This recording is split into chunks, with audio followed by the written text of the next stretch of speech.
ये पूरे का पूरा सिस्टम ही फ्रॉड के ऊपर चल रहा है। जब तक आप बाबे नहीं मारेंगे कुरान और सुन्नत आपको नहीं समझ आएगा। सबसे बड़ी रुकावट ये बात है, इनको तो बेसिक लेवल का दीन भी नहीं पता था। इसको अहनाफ से, उलमाए देवबंद से, बर्रे सगीर के मौलवियों से इतनी चिढ़ है, उस कुछ भी उठा के अनसंड मारता रहेगा। ये है इस वक्त के मुसलमान वो वाले बंदे जो हदीसों के ऊपर बंदूकें लेके पहुंचे हुए, क्योंकि उनको समझ नहीं आ रही कि ये फिट कैसे करें। तो उन्होंने कहा यार नीचे तो मेरी दुकान बंद हो जाएगी। बच्चों ने तो सवाल करने होते हैं, बच्चा सवाल करेगा तो मुझे जवाब नहीं आएगा, मेरा तो वजीफा खत्म हो जाएगा मस्जिद का। आप छोटे से बड़े हो गए मगर आपको आज तक ये बात नहीं पता चली कि मौलवी मुल्लाना का हमारे माशरे में क्या काम है और मौलवी मुल्लाना किसको कहा जाता है। आजकल के ज़माने में हर दाढ़ी और टोपी रखने वाले शख्स को मौलवी कहा जाता है। मौलवी, इमाम, मुल्ला या मुल्लाना, इन सब के अपने अलग अलग मायने और तारीफ़ हैं। ये सिर्फ लफ्ज़ नहीं बल्कि इनका इस्लामी कल्चर में मकसद भी है। इमाम और मुल्लाना दोनों एक अरबी लफ्ज़ हैं। इमाम को कुरान के मुताबिक मतलब है लीडर, जो अपने लोगों को रास्ता दिखाता है और इनकी हिफाजत करता है। अल्लाह ताला कुरान में इरशाद फरमाते हैं, जो अपने रब से दुआ करता है कि इनको इनके अहलिया और औलादों से सुकून मिले और इनको मुत्तकियों का इमाम बना दे। दूसरी तरफ मुल्लाना से मुराद हिफाजत करना या मालिक है। कुरान में सूरह तौबा आयत 51 में अल्लाह ताला इरशाद फरमाता है, कहो हमें वही चीज़ मिलती है जो अल्लाह ने हमारे लिए लिख दिया और वो हमारा मुल्लाना है। इमाम और मुल्लाना के मुकाबले में लफ्ज़ मौलवी और मुल्ला सब कॉन्टिनेंट में बहुत ज़्यादा यूज़ किया जाता है। इनसे मुराद वही होती है जो शख्सियत जिसने फरमानी इस्लामी तालीमात हासिल की हो। ये रुतबा जो कुरान ने इमाम और मुल्लाना को दिया है, लीडर और प्रोटेक्टर का, वो हमारे रीजन में सिर्फ इस्लामी तालीमात तक ही महदूद हो चुका है। एक आम मुसलमान को अपनी ज़िंदगी में मौलवी से कई दफ़ा सामना होता है, जब वो पैदा होता है अजान देते वक्त, या फिर जब वो बिस्मिल्लाहिर्रहमानिर्रहीम पढ़ना सीखता है, किसी बीमार के ऊपर दम करते वक्त, किसी की शादी के वक्त निकाह पढ़ाते वक्त, किसी की इंतकाल पुरसी खत्म और पुल के वक्त। ये बचपन से लेकर बचपन तक मौलवी का हर मुसलमान के साथ बड़ा ही इंटेलेक्चुअल ताल्लुक रहता है। लेकिन इतना लॉन्ग लास्टिंग लव और हेट रिलेशनशिप के बाद भी हम अक्सर सोशल मीडिया पर लोगों को मौलवी के ऊपर तनकीद करते क्यों सुनते हैं? आपको पता नहीं कौन से 30 मार खान समझ के हम बैठे हैं कि हमको बहुत बड़े मुफ्ती हैं या उलमा हैं और हमारी किताबें छपती हैं। इनका तो बस नहीं चल रहा है। कुरान, अल्लाह ने कुरान अपनी हिफाजत में रखा है, तो कुरान भी बदल नहीं लोग। इस मसले को समझने के लिए हमें आज से 152 ईयर्स पीछे जाना पड़ेगा, जब 1873 में पहली बार स्पेंसर और पार्सन ने सोशल इंस्टीट्यूशन का कॉन्सेप्ट दुनिया के सामने रखा। सोशल इंस्टीट्यूशन से मुराद वो सतून है जो किसी भी माशरे को सहारा देते हैं, जी गवर्नमेंट, रिलीजन, एजुकेशन और इकोनॉमी को रिप्रेजेंट करते हैं। ऐसा मुस्लिम कंट्री पाकिस्तान की एजुकेशन और रिलीजन को मौलवी ही रिप्रेजेंट करते हैं। इसलिए कुछ लोग ये समझते हैं कि हमारे माशरे की डिग्रेडेशन का ताल्लुक भी मौलवी से ही जुड़ा हुआ है, क्योंकि इनकी जिम्मेदारी है कि लोगों को इस्लामी तालीमात और मोरालिटी का पैगाम देना और इस पर अमल करवाना। ये बात बज़ाहिर वैलिड भी लगती है, लेकिन इसके पीछे बहुत ज़्यादा कॉम्प्लेक्सेस है। आज के दौर में हम उस कंट्री को डेवलप्ड कंट्री कहते हैं जिसमें जस्टिस और अकाउंटेबिलिटी का निज़ाम सबसे अच्छा हो। इसका मतलब यह है कि सरज़बानी तालीम देना काफ़ी नहीं जब तक मोरालिटी को रिफाइन ना किया जाए। इसको हम एक मिसाल से समझते हैं। जब हज़रत मोहम्मद सल्लल्लाहु अलैहि वसल्लम के ज़माने में एक औरत ने चोरी की तो रसूल अल्लाह सल्लल्लाहु अलैहि वसल्लम ने फ़ौरन जस्टिस सिस्टम को रिफाइन करते हुए इस औरत को सज़ा सुना दी ताकि माशरे में मिसाल कायम हो।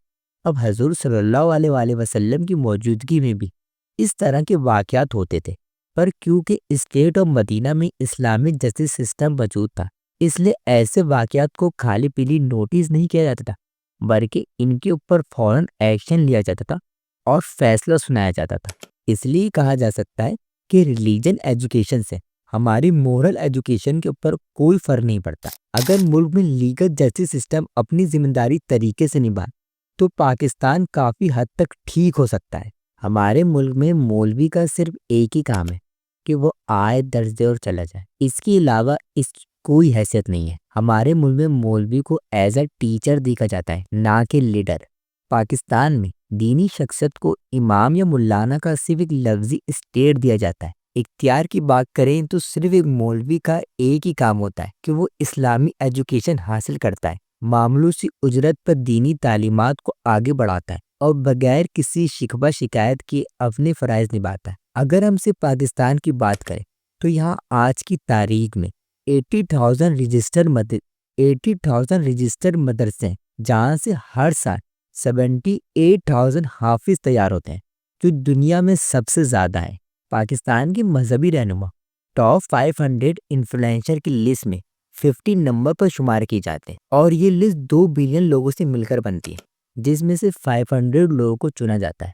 پاکستان ایک قرض دار ملک ہے، یہاں پر لوگ ٹیکس نہیں دینا چاہتے اور نہ ہی آگے دینے کی نیت رکھتے ہیں۔ حکومت کو بار بار اسی وجہ سے IMF یا فرینڈلی لون لینا پڑتا ہے، مگر یہاں کے لوگ بہت زیادہ صدقہ اور زکوٰۃ دیتے ہیں۔ آخر کوئی تو ہے جو انہیں مذہبی فرائض سے آگاہ کر رہا ہے۔ حقیقت تو یہ ہے کہ کسی بھی ملک میں مذہب کا کوئی رنگ نظر آتا ہے تو اس میں مولوی طبقہ اپنا اہم کردار ادا کرتا ہے۔ لیکن ایک سوال اب اپنی ذات سے خود پوچھیے کہ جو اسکرین پہ آپ کو لوگ دکھائے جانے والے ہیں، آپ ان میں سے کتنے لوگوں کو جانتے ہیں اور کیوں جانتے ہیں اور ان کو کیوں فالو کرتے ہیں؟ مفتی طارق مسعود، الیاس قادری، مفتی منیب الرحمان، طارق جمیل، ساحل ندیم، ثاقب رضا مصطفی۔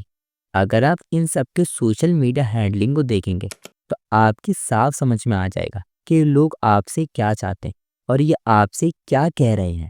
جن ویڈیو میں یہ سماجی مسئلوں کو حل کرنے کی کوشش کرتے ہیں وہ لوگ دیکھنا نہیں چاہتے۔